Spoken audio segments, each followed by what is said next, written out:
Binge the full week of The Ray Taylor Show ad-free over at inspireddisorder.com/plus. This is The Ray Taylor Show.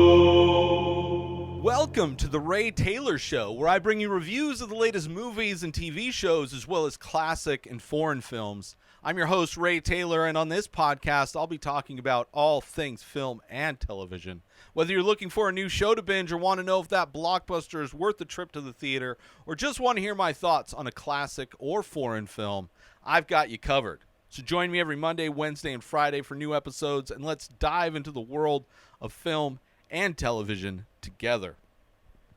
On today's episode, I'm continuing my reviews of Ari Aster's film. This time, it is Midsommar, movie that came out in 2019, written and directed by Ari Aster, starring Florence Pugh and Jack Reynor, among many other talented actors. In this movie, a couple travels to Northern Europe to visit a rural hometown's fabled Swedish midsummer festival. What begins as an idyllic retreat quickly devolves into an increasingly violent and bizarre competition at the hands of a pagan cult. Overall, this is my second time watching this movie. Saw this originally when it came out in theaters. Visually amazing film. And I liked it after the first watch. I liked the movie, watching it in theaters. But I actually liked it even more in this rewatch.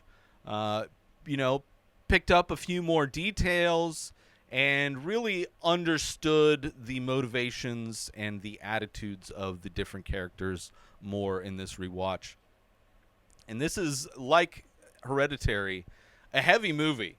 Definitely has some horrific moments, but similar to Hereditary, show how confident Ari Aster is at making kind of complicated films. He feels a very competent director and writer. There is a lot, not only visually in these films of his, but also in the writing. There's a lot. Seems like there's a lot of research that goes into his films. This movie is very emotionally complicated, but also there's so much just information in the background of both of these movies. The world building, as it were, very unique settings. I mean, the first one, one of our main characters in Hereditary is an artist who makes miniatures. Very interesting kind of a thing. In this one, it is this community of people and their culture, and it just feels very lived in, very authentic, very real. It's amazing.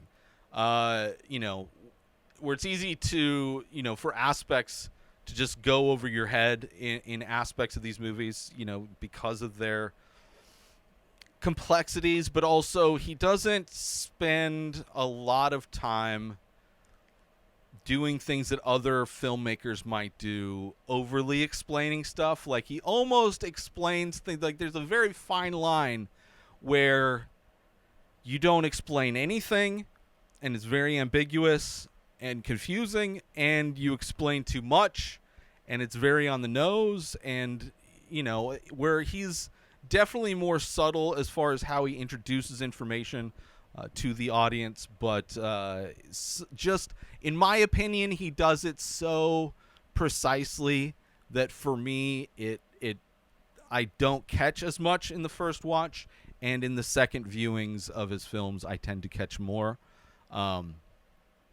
So I appreciate that. I appreciate the complexities and detail in these movies that make repeat viewings more enjoyable. You get more out of these movies the more you watch them, despite the fact they are very tough movies to rewatch. That's for sure. Although these films definitely, like I said, hard to watch, the repeat viewings take a few years. I haven't watched this since it came out 2019. It's been 4 years. It's a pretty good amount of time. I've been looking forward to rewatching this, as I was looking forward to rewatching Hereditary, a movie that I hadn't watched since it hit theaters. So, taking a few years in between to let the trauma wash away before you get back into it. But I would say Ari Aster is definitely an artist.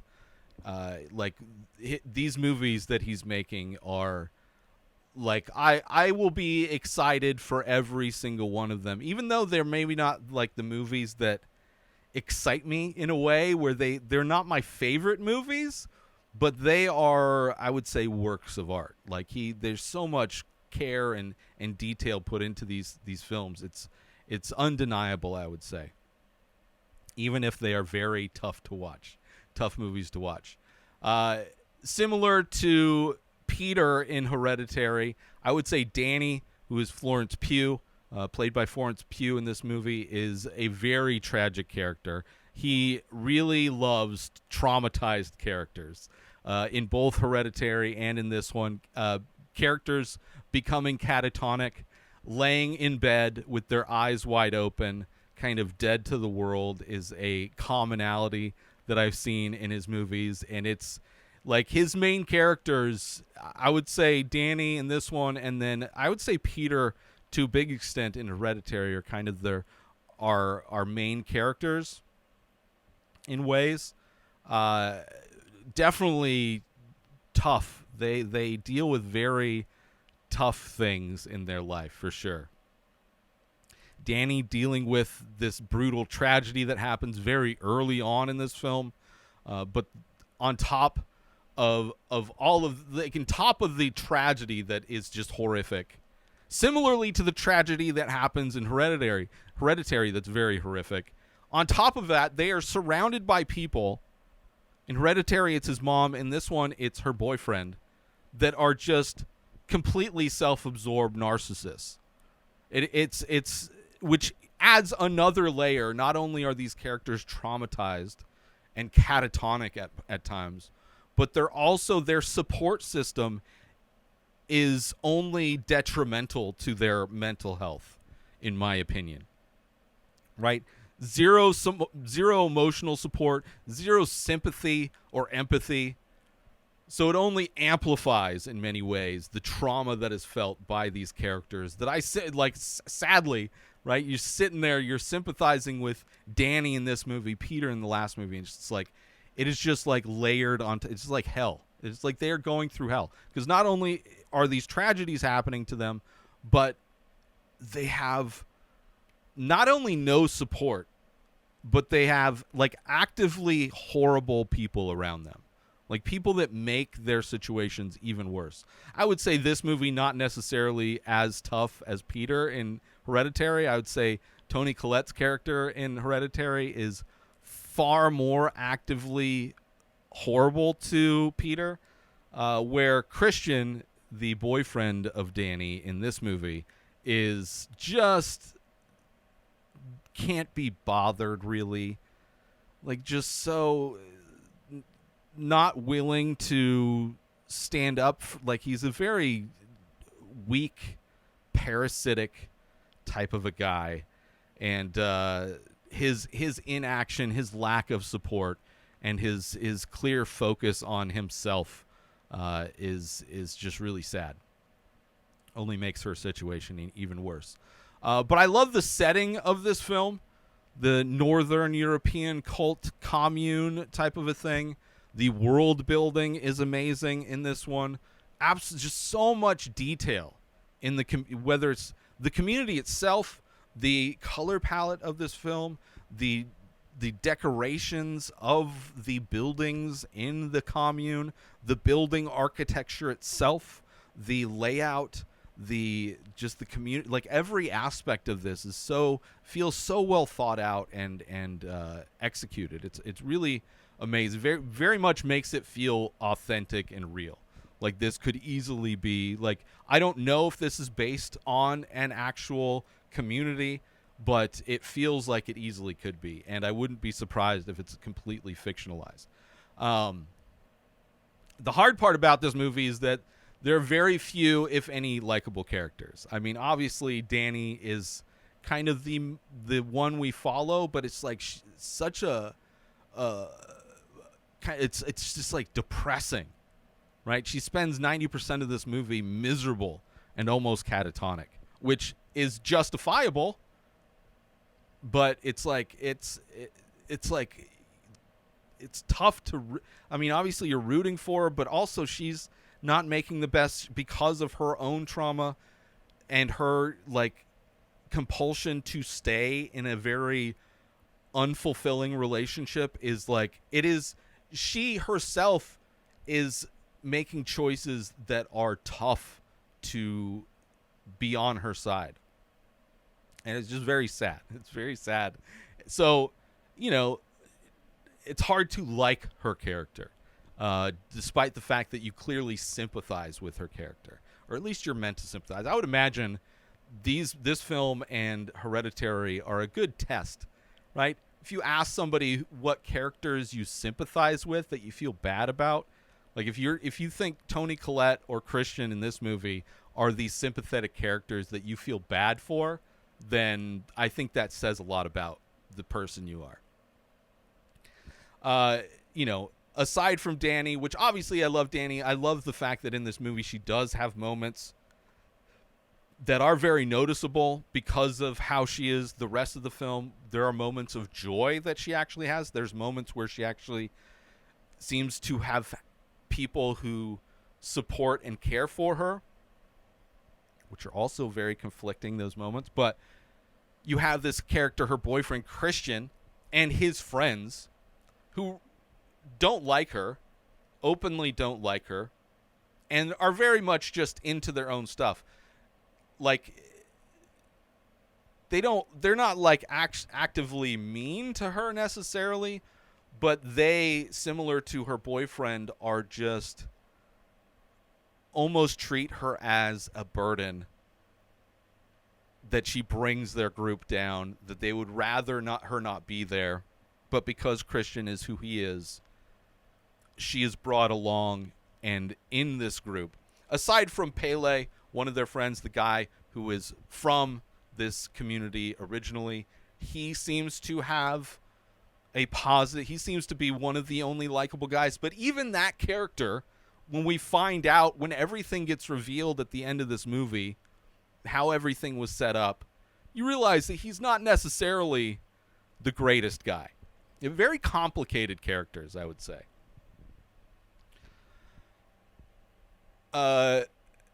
There are some, obviously, I would imagine most people know, and maybe if you haven't seen it, maybe this isn't a movie that you've seen yet, but definitely some graphic and gory scenes that happen during the daytime, which I appreciate. Anytime you can have bright daytime horror and it work, I think you know what you're doing.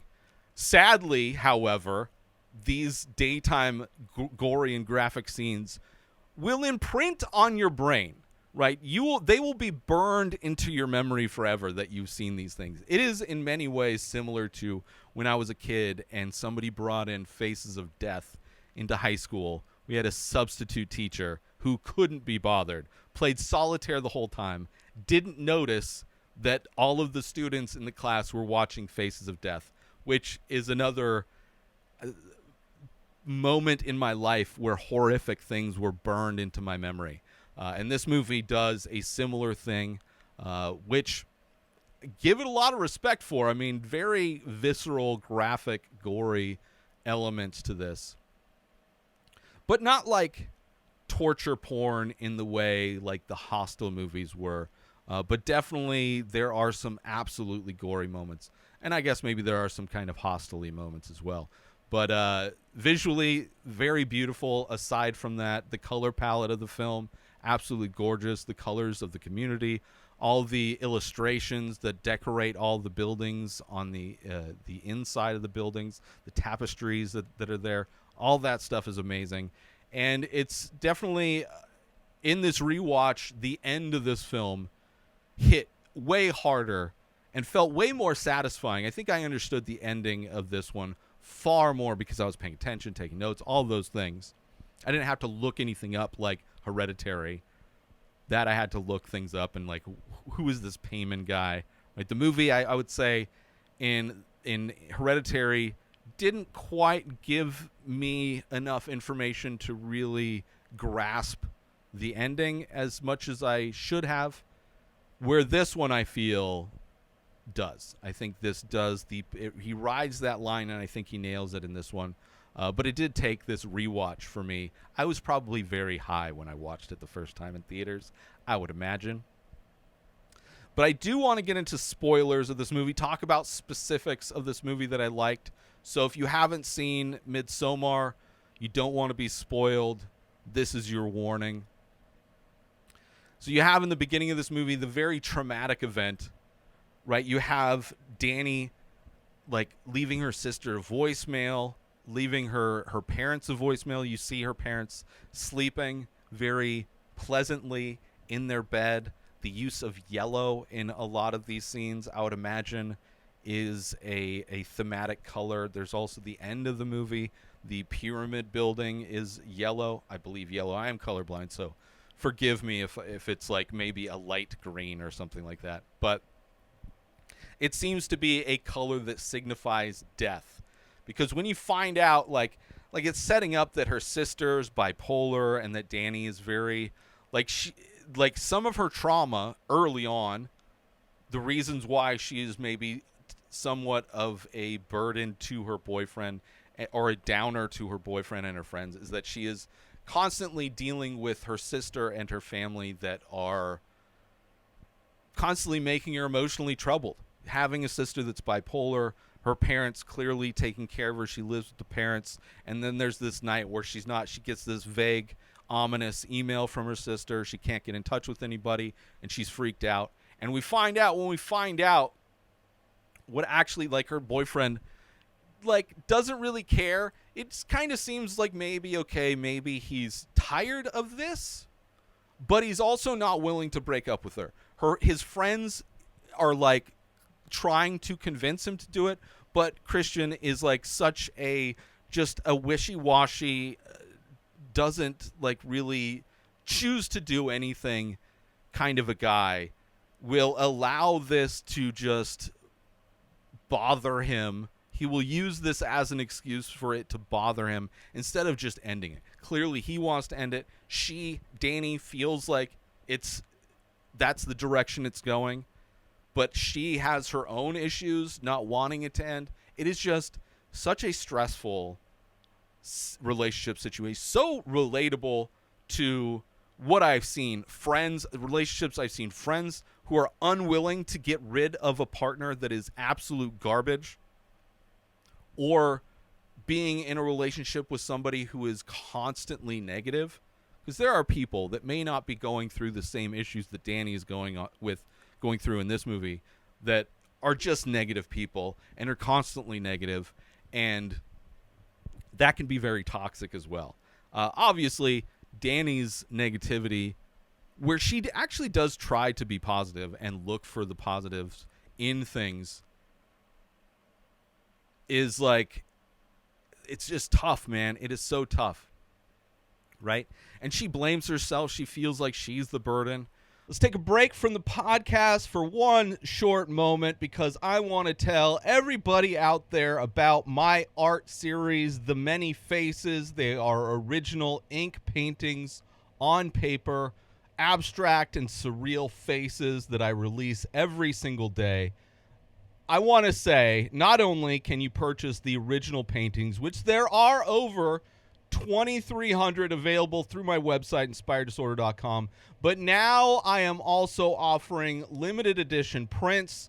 These prints are signed, these prints are numbered, and they are limited to 5 prints per image. And these prints are made by me. So you get the highest quality print made by the artist himself, signed by me, shipped by me, all of that stuff by me. And it's a great way to collect my art if you want to save a little bit of money, because obviously the originals cost more, prints cost less. So now is the time to head on over to inspireddisorder.com and start collecting some original artwork.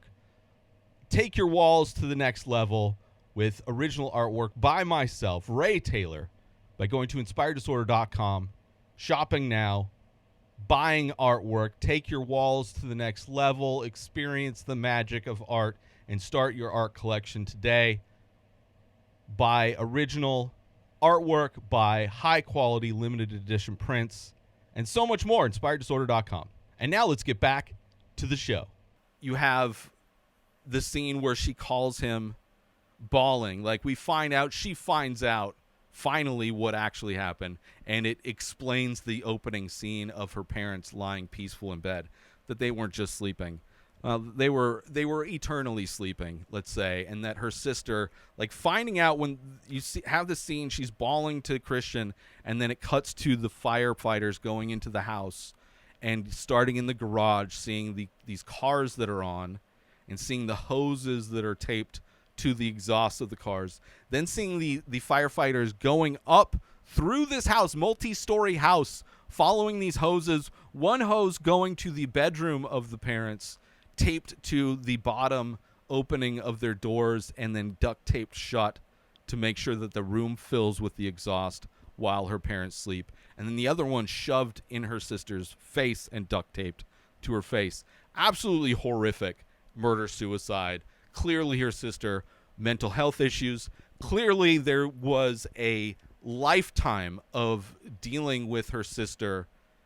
And I would imagine Dani, the one person in that family, trying to hold things together, and then now she has nothing left. And of course you have Christian, who's like probably going through his mind wishing he had dumped her earlier, because now he has to quote unquote be there and be supportive, which he's the very least amount of supportive you could be. Like, he is present, but that is it. Right? Other than his presence, Dani has no support in her life seemingly now, which is it's just so, like, already so tragic for that character, but then also now she's surrounded by people that couldn't be bothered to care that she's gone through this tragedy. Then we see, like, obviously we see the real tragedy of that, all the just horrible. Then you have this relationship that's painful, just to see the differences between, not differences, but just seeing where Dani is at, her complexity as a character, knowing that Christian probably wants to dump her. He does want to dump her. His friends want him to dump her. But then she's also trying to hold things together. The part where, like, he does this, like, she finds out, she goes to a party with him, and he invites her to a party, right, which he was not intending for her to go, but she goes. And of course the friends that are there, we already know they don't really care about her. And comes up that they are planning to go to this trip where Pele's from, right? They have this festival going that they want to go to, and they've been planning it for 2 weeks, which we find out, by the way, when they get to this place, we find out that not only were they planning this trip on the anniversary, their 4-year anniversary of Dani and Christian dating. He didn't realize that. But also, on the trip is her birthday, and he didn't know.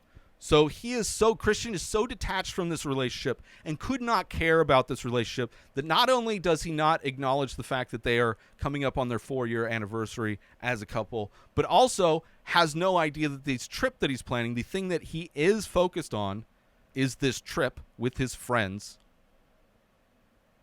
not only is going to take place during their anniversary, but also her birthday.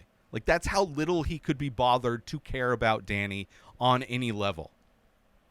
It's just like little details that make what is already a horrible person, this Christian character, her boyfriend, like, even worse of a person.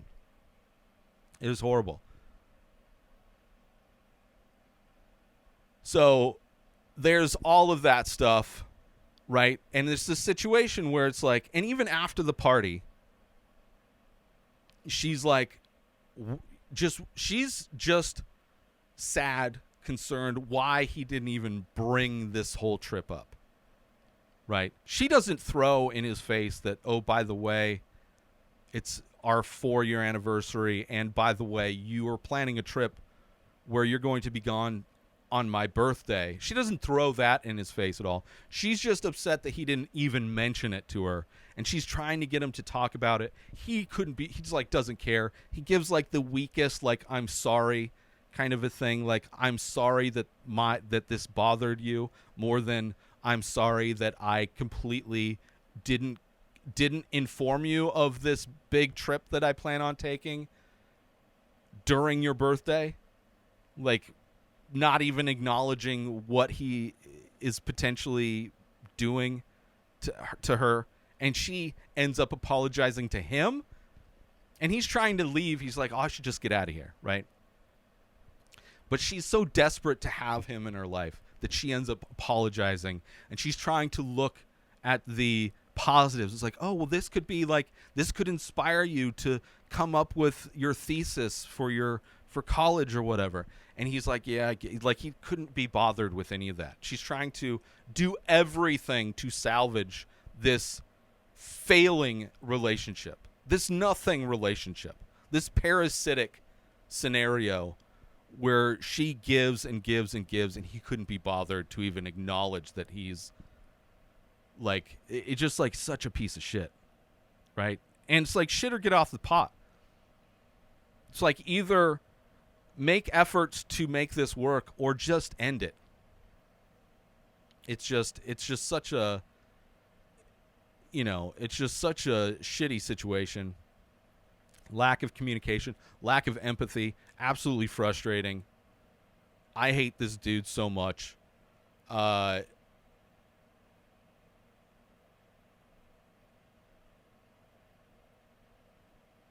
And like, on top, it's like, it just gets worse. Like, he invites her to this party where he knows his friends don't like her. He knows it's just going to feel like a burden to him. But then he invites her to go to this trip. And he tells his friends, like, oh, she's not going to go. But then, like, at no point is she acting like, oh, I'm probably not going to go. She's like, yeah, I guess I should go. And she doesn't even bring up, it will be nice because it will be my birthday. It will be a nice birthday gift. She at no point acknowledges her birthday.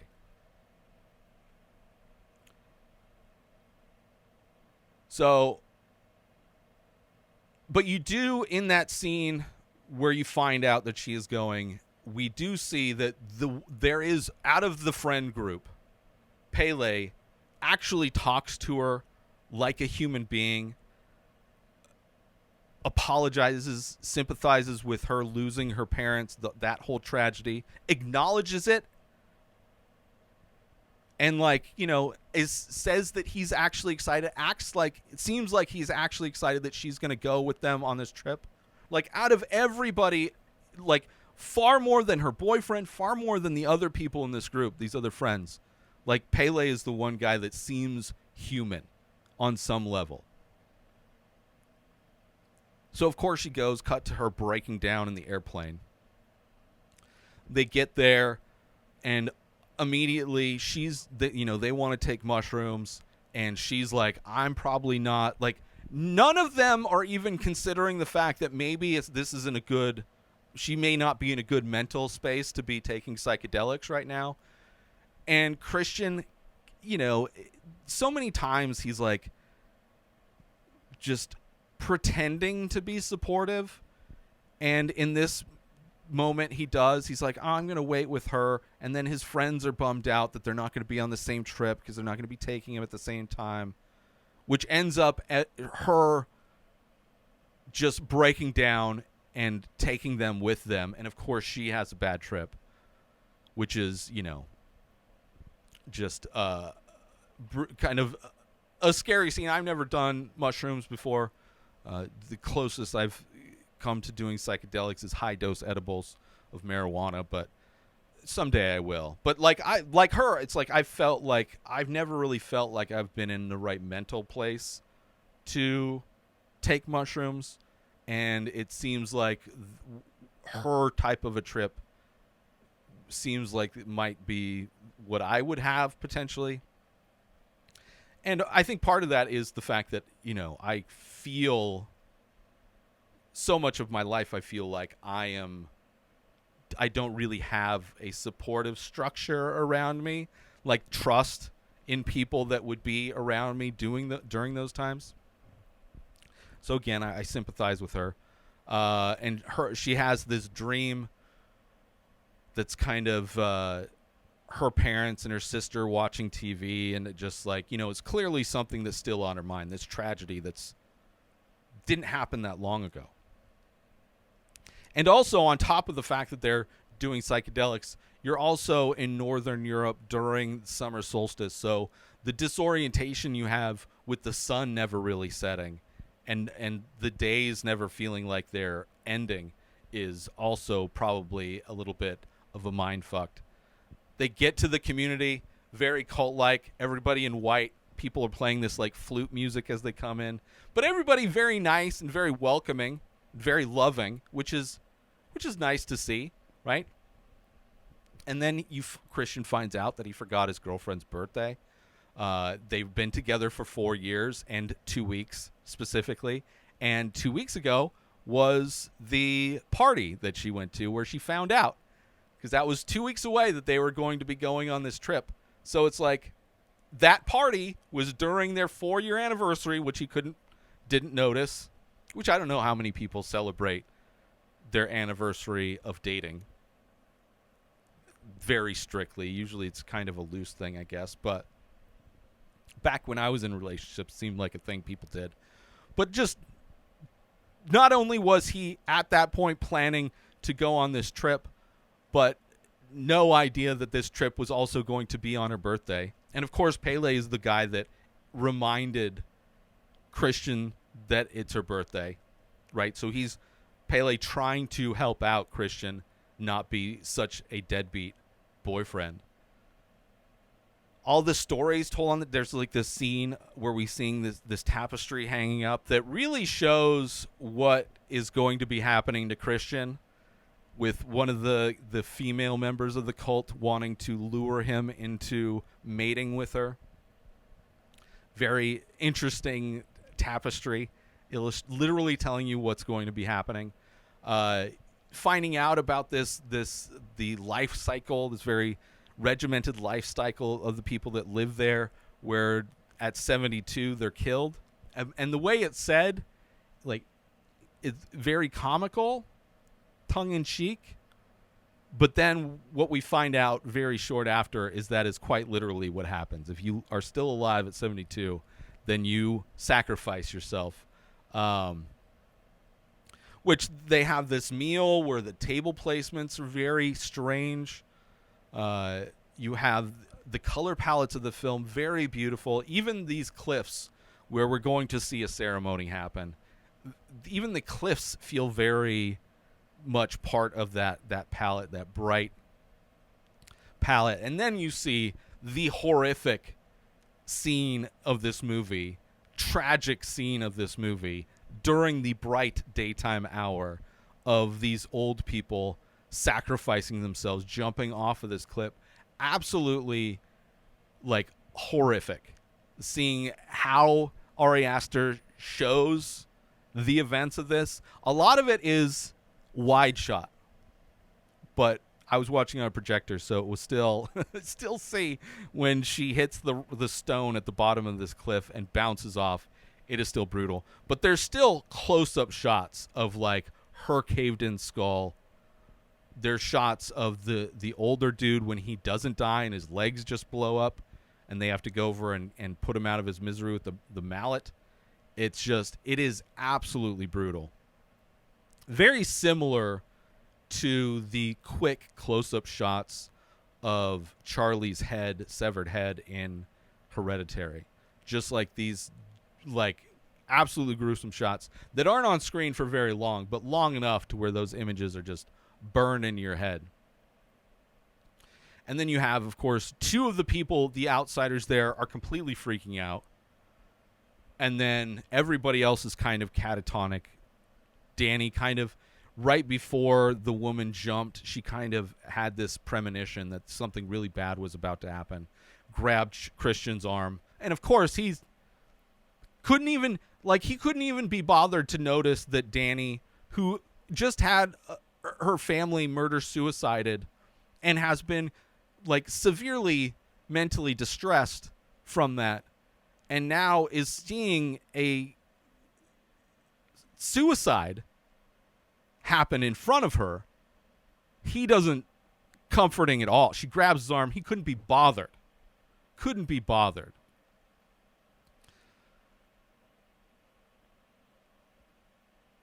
The black friend Josh, he's like super into all of this. Like, this is clearly what his thesis is going to be on, and clearly into all of this stuff, like super interested in everything.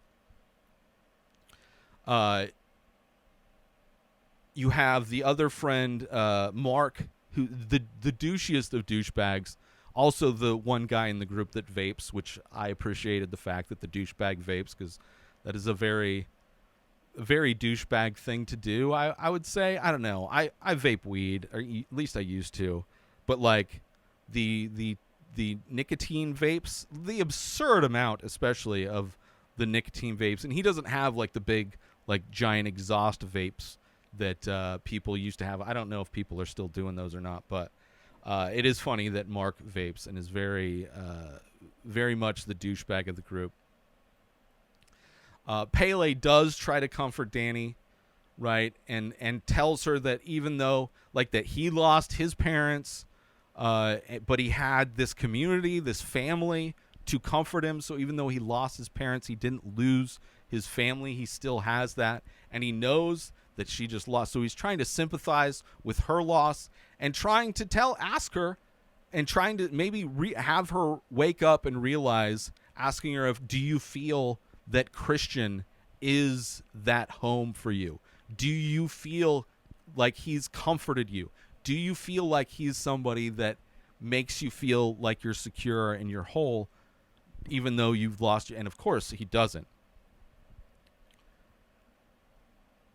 But it definitely, the only time a character, I mean, first it was the fact that he was just talking to her and excited before they even left on the trip, and now he's sitting down and like trying to open her eyes to the fact that she shouldn't be in this relationship with Christian, but not directly telling her like you should be dumping him, but just asking her, like, how do you feel like being in this relationship with him is something that is providing you with the feeling of comfort, the feeling of security in any way?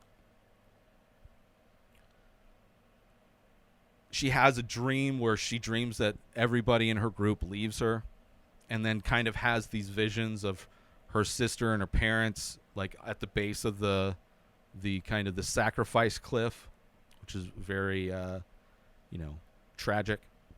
Let's take another quick break from this podcast episode because I want to share with you a way to make some easy money on the side if you're looking to make some extra money and you want to do it making content. You don't have to have a massive following on social media. You don't even have to have social media accounts. All you have to do is have the ability to either take pictures or videos. And that's by creating user-generated content and go through the company that I go through, that I make money, that I do myself. Head on over to inspireddisorder.com/UGC. That stands for user-generated content. Inspireddisorder.com/UGC. You can check out all of the content that I've made so far for brands, for products, which the bonus, not only are they paying you to take selfies with their product, not only are they paying you to review their product or demo their product, but you're also getting free products, which is always nice. So it's a little bit of a bonus. Not only are you getting paid, but you're getting free products. Sign up through my link and join Brands. That is the company that I use that connects content creators with companies that have products that they need their products to be shared, content made of it, reviewed, unboxed, whatever it is. Very easy to sign up. The certification process is very easy, proving that you are able to take pictures that look good, you're able to take videos that are edited well, and you understand what the assignments are as far as how-to videos, unboxing videos, things of that nature. It is a very easy setup process. Links to that, inspireddisorder.com/UGC, and that's where you can see product reviews, product photos, how-to videos, unboxing videos, product demos that I have done with join brands in the past to make money, and I continue to do it today. So head on over to inspireddisorder.com/UGC and check it out and sign up through my link, inspireddisorder.com/UGC. Now let's get back to the show. You also see the girl, the sister of Pele, basically putting something under Christian's bed, basically starting to do the things that we saw in the panels of the tapestry, right? First, like, we also see that she bakes him a little pie with some pubes in it. There's something in his drink. You know, Dani also sees that Christian is more interested in doing this research now. All of a sudden, right? All of a sudden, another aspect of Christian is that he, like, all of a sudden thinks this is what he's going to have his thesis on, right? Not taking notes or seeming interested in anything else, but just after seeing this suicide, the sacrifice happen, he's like, oh, I should probably write about this. And of course, Josh is pissed off because he's clearly been super interested, taking all of the notes. So just another layer to Christian's character, showing that not only is he a shitty boyfriend, but he's just a shitty person. Like, he's just like, only cares about himself. Doesn't care, couldn't be bothered with the anniversary, Dani's birthday, couldn't be bothered with the fact that his friend is clearly doing massive research and actually super interested in this thesis, whereas Christian's just like, oh, this is just something I should be doing. I think this is something that will kind of get me just so I don't have to pay attention to everything else. Which is, okay.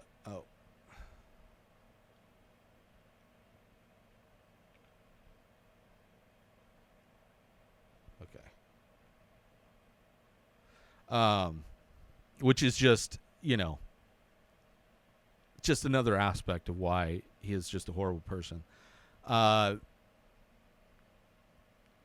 Simon and his fiance decide they want to go, Connie, after seeing the sacrifice. Obviously, both freaked out about it and all that stuff.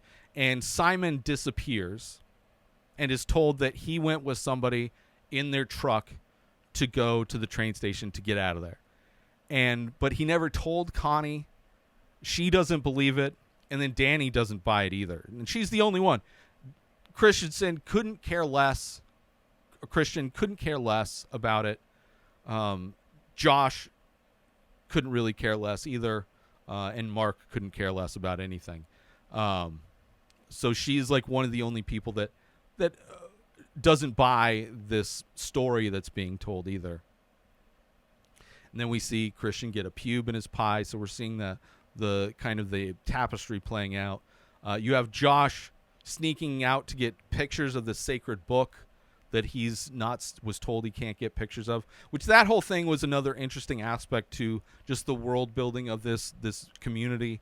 How, like, the kid who is purposely inbred and deformed is like their oracle, and he draws pictures, and then the people of the community decipher those pictures into a continuing library of information that this sacred temple is full of.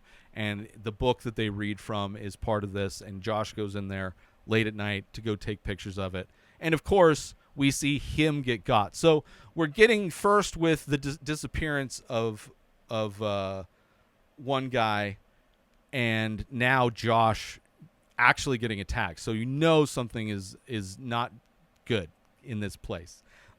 He gets hit with the giant mallet.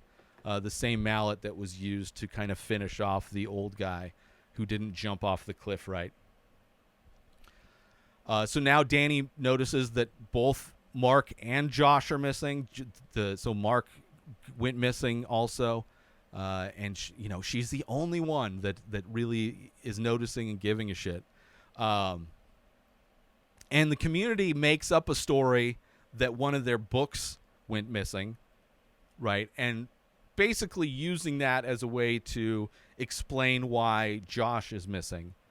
Like, they're making it so it seems like he ran away with the book. And of course, Christian's like, oh, just completely detaches from them. I had nothing to do with that. I'm sure that's what would happen, right? He's just completely just throwing his friends under the bus, not protecting, not defending them in any way.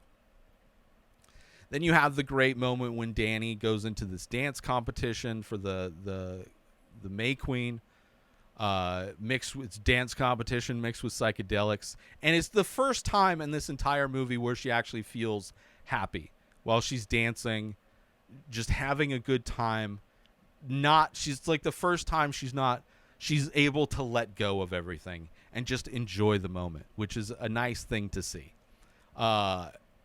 Christian gets taken into a room, which I think is funny. He thinks he's going to be interrogated about the book being missing, but instead it's him being told that he's been selected to mate with, because they now and then will bring in somebody from the outside to mate with them so that they don't. So it's as to avoid the inbred stuff, because they want to make sure that's only reserved for their oracles. So he's kind of brought in to do this thing. Dani eventually wins the May Queen competition. Christian only caring about the fact that he's going to go sleep with this kid. After she wins, Pele gives her a big kiss. Everybody in this community loves Dani.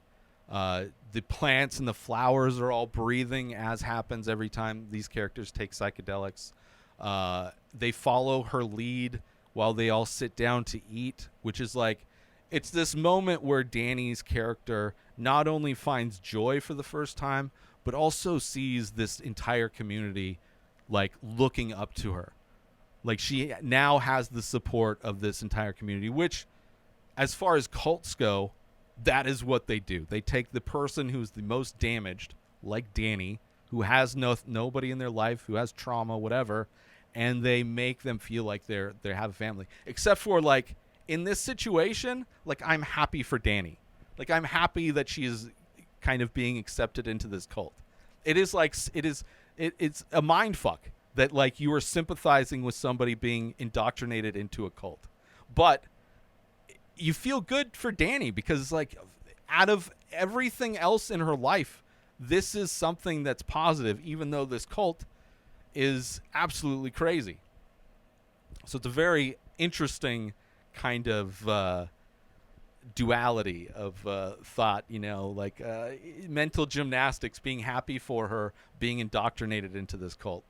And she gets taken in this chariot to do this whole thing, this whole ceremony, burying wheat and meat and doing dances and chanting and all this kind of thing. Meanwhile, Christian is being taken into another type of ceremony where it's like all the naked old women of the commune, and then this young girl that he's supposed to be impregnating, and a very crazy scene.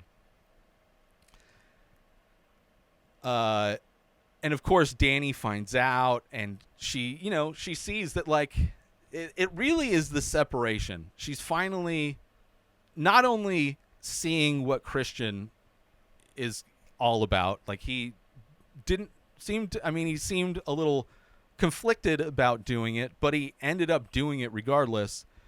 And then also in that moment when Dani finds out and she starts to break down and cry again, it's the time where all of the other girls are crying and weeping with them, as we saw the community do when the old guy who was killing himself just blew up his legs and he was wailing. Everybody else was wailing as well. It's one of many times in this movie where we see the community shares in the pain of people. And in Christian's ceremony, the women are sharing in the pleasure. But they all kind of share these strong emotions that are happening. And for the first time, Dani, while she's having this breakdown and crying, she's not alone. She's not in hiding out in a bathroom in an airplane. She is surrounded by other women who are crying with her. And it's like cathartic. It makes you feel good. Finally, she got support. Sadly, it's a cult. And it's funny when he finishes, runs out naked, and that's where we see Josh's leg sticking up from the garden. He goes into the chicken pen, and there's the other guy is like opened up, and his lungs are still breathing. It's a crazy scene. And then we see the end ceremony, right? At this point, Christians had been paralyzed, basically, and the whole big part of this ceremony is that 9 people are to be sacrificed. 4 people from the outside, who so far is Mark, Josh, Connie, and Simon. 4 people from the Orga, from inside, which I believe are the 2 old people, and then 2 more volunteers. And then the May Queen gets to choose the 9th person. So Dani gets to choose from either Christian or somebody who's chosen from like a lottery. And of course, we don't see her make the choice, but we see that Christian is put in this bear carcass, and he is like the centerpiece of this this sacrifice, which is I like that, right? It's one of the things that happens in horror movies where sometimes the villain of the horror movie kind of takes out people that aren't good people. Now, Christian isn't like the people that die in this aren't like horrible people, but like in a movie, for instance, Sleepaway Camp, right? A lot of the early kills in Sleepaway Camp are these creepy adult like child predators that you like. Yeah, you want this cook that talks about young girls in the way he talks about them to die, right?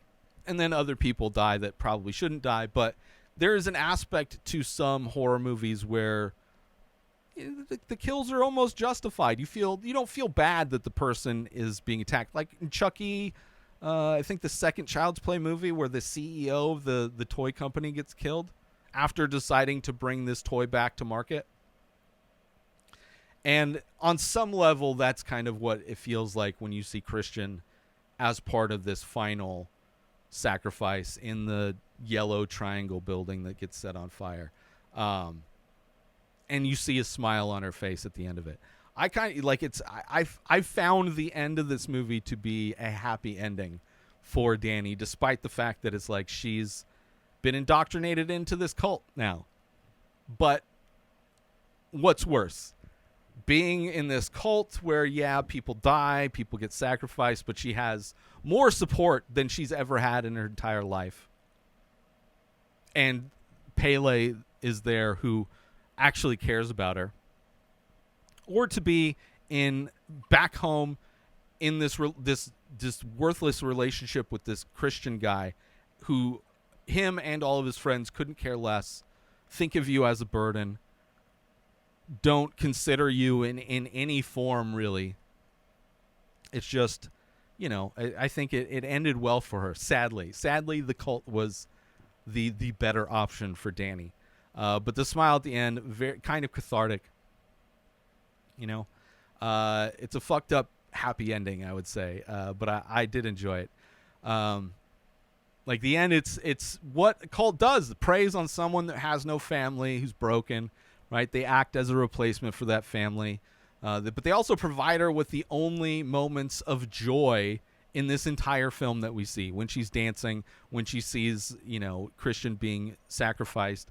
Like the only moments of joy were because of this cult. They provide sympathy, unity, right? When they're all crying together and wailing with her, showing her respect, really making her feel powerful after she wins, and they put her up on that platform, and she's just kind of, she is the queen for that moment. She is the queen of the cult. Having respect of everybody there, feeling powerful. Ultimately, she gets revenge on the guy who cheated on her birthday or the day after her birthday. Like, not only did this guy not care about her birthday, care about their relationship, didn't care about her when she's there, doesn't care about his friend and what he's trying to do with his thesis, but literally cheats on her with, I don't know how old this girl was, but 16, not a good guy.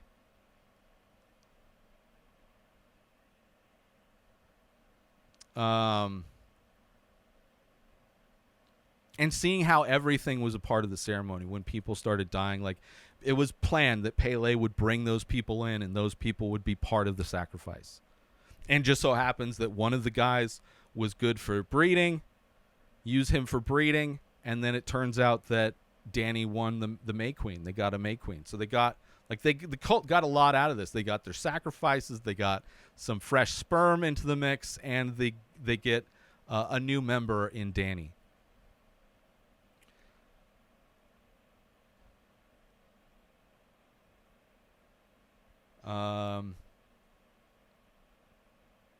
I do feel bad for Connie and Simon, though. Everybody else, like Christian and his friends, I don't really care. Yeah, sure, it's bad that they got killed, whatever, but they weren't great people. But Simon and Connie, I feel bad about them being part of the sacrifice. And I do like horror movies where you can kind of root for the killer sometimes. Like I mentioned, like Sleepaway Camp, even Chucky, you rooting for Chucky in that moment when he's killing the CEO. Yeah. Right? You got to crack some eggs. They can't all be great kills, I love this movie though. It's definitely a rough watch, but I found the end to be like a happy ending, surprisingly. Happy for Dani in the end anyway. But I want to thank everybody for tuning into this episode of The Ray Taylor Show. I hope you enjoyed my thoughts and insights on Midsommar. Don't forget to tune in on Monday, Wednesday, and Friday for new movie and TV show reviews. And join the conversation by leaving a comment or rating on your favorite podcast platform or over on youtube.com/Inspired Disorder. Until next time, enjoy the show. Subscribe to The Ray Taylor Show on YouTube and everywhere podcasts are found. Binge the full week ad-free over at inspireddisorder.com/plus. Purchase Ray Taylor Show merch over at inspireddisorder.com. Have a wonderful day, everybody. Peace out! Today is the day where you wake up and you realize that everything that you've been dreaming about, everything that you've been wanting, every goal and wish and hope that you've ever had can become real. Dreams can come true. What you manifest in your mind, you can bring to reality.